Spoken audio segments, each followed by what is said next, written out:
அதிமுகவை அமித்ஷாவிடம் விழுந்து சரண்டர் செய்துவிட்டதாக எடப்பாடி பழனிசாமி மீது முதலமைச்சர் மு.க.ஸ்டாலின் குற்றம் சாட்டியுள்ளார்.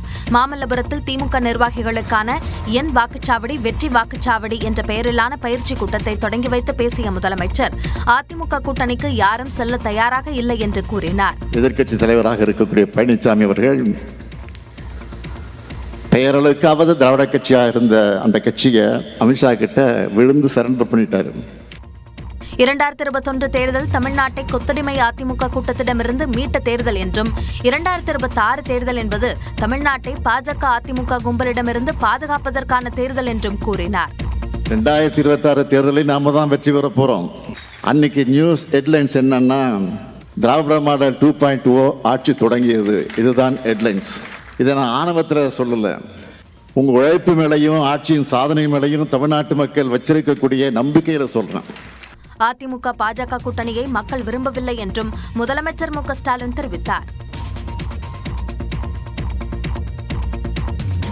தமிழகம் முழுவதும் மாவட்ட வாரியாக நியமிக்கப்பட்டுள்ள அதிமுக தகவல் தொழில்நுட்ப பிரிவு பொறுப்பாளர்களுடன் வரும் 2ஆம் தேதி கலந்தாய்வு கூட்டம் நடைபெறும் என அக்கட்சியின் பொதுச் செயலாளர் எடப்பாடி பழனிசாமி தெரிவித்துள்ளார். அவர் வெளியிட்ட அறிக்கையில் தகவல் தொழில்நுட்ப பிரிவைச் சேர்ந்த மாவட்ட பொறுப்பாளர்கள் இதுவரை மேற்கொண்டுள்ள பணிகள் குறித்து கலந்தாய்வு கூட்டம் அதிமுக தலைமை அலுவலகத்தில் வரும் 2 மற்றும் 3 ஆகிய தேதிகளில் நடைபெறும் என தெரிவித்துள்ளார். ஞாயிறு காலை 9:30 மணிக்கு விருதுநகர், சிவகங்கை, ராமநாதபுரம், தென்காசி, நெல்லை, மதுரை, தேனி, தூத்துக்குடி, கன்னியாகுமரி மாவட்டங்களைச் சேர்ந்தவர்களையும், பிற்பகல் 3:30 மணிக்கு தஞ்சை, நாகை, மயிலாடுதுறை, திருச்சி, திருவாரூர், பெரம்பலூர், அரியலூர், புதுக்கோட்டை, கடலூர், விழுப்புரம், கள்ளக்குறிச்சி பொறுப்பாளர்களை சந்திக்க இருப்பதாகவும் குறிப்பிட்டுள்ளார். நவம்பர் 3ஆம் தேதி விடுபட்ட மாவட்டங்களைச் சேர்ந்த தகவல் தொழில்நுட்ப பிரிவு பொறுப்பாளர்களை சந்திக்க உள்ளதாக எடப்பாடி பழனிசாமி தெரிவித்துள்ளார். இதேபோல பூத் கமிட்டி பொறுப்பாளர்கள் நவம்பர் 4ஆம் தேதி முதல் சம்பந்தப்பட்ட மாவட்டங்களுக்கு நேரில் சென்று சிறப்பு தீவிர வாக்காளர் பட்டியல் திருத்தப் பணியினை கண்காணித்து மாவட்ட கழக செயலாளர்களுடன் இணைந்து முழுமையாக செய்து முடித்து அதன் விவரங்களை தலைமை கழகத்திற்கு தெரிவிக்க வேண்டும் என இபிஎஸ் கூறியுள்ளார். தமிழக வெற்றிக் கழகத்தின் அன்றாட பணிகளை ஒருங்கிணைக்க புதிய நிர்வாக குழு ஒன்றை அக்கட்சியின் தலைவர் விஜய் அறிவித்துள்ளார். கரூர் வேலுச்சாமிபுரத்தில் கடந்த மாதம் 27ஆம் தேதி விஜய் பரப்புரை மேற்கொண்டபோது கூட்ட நெரிசல் ஏற்பட்டதில் 41 பேர் உயிரிழந்தனர். இந்த துயர சம்பவம் நிகழ்ந்து சரியாக 1 மாதம் கழித்து உயிரிழந்தோர் குடும்பத்தினரை மாமல்லபுரத்திற்கு அழைத்து வந்து விஜய் ஆறுதல் தெரிவித்தார்.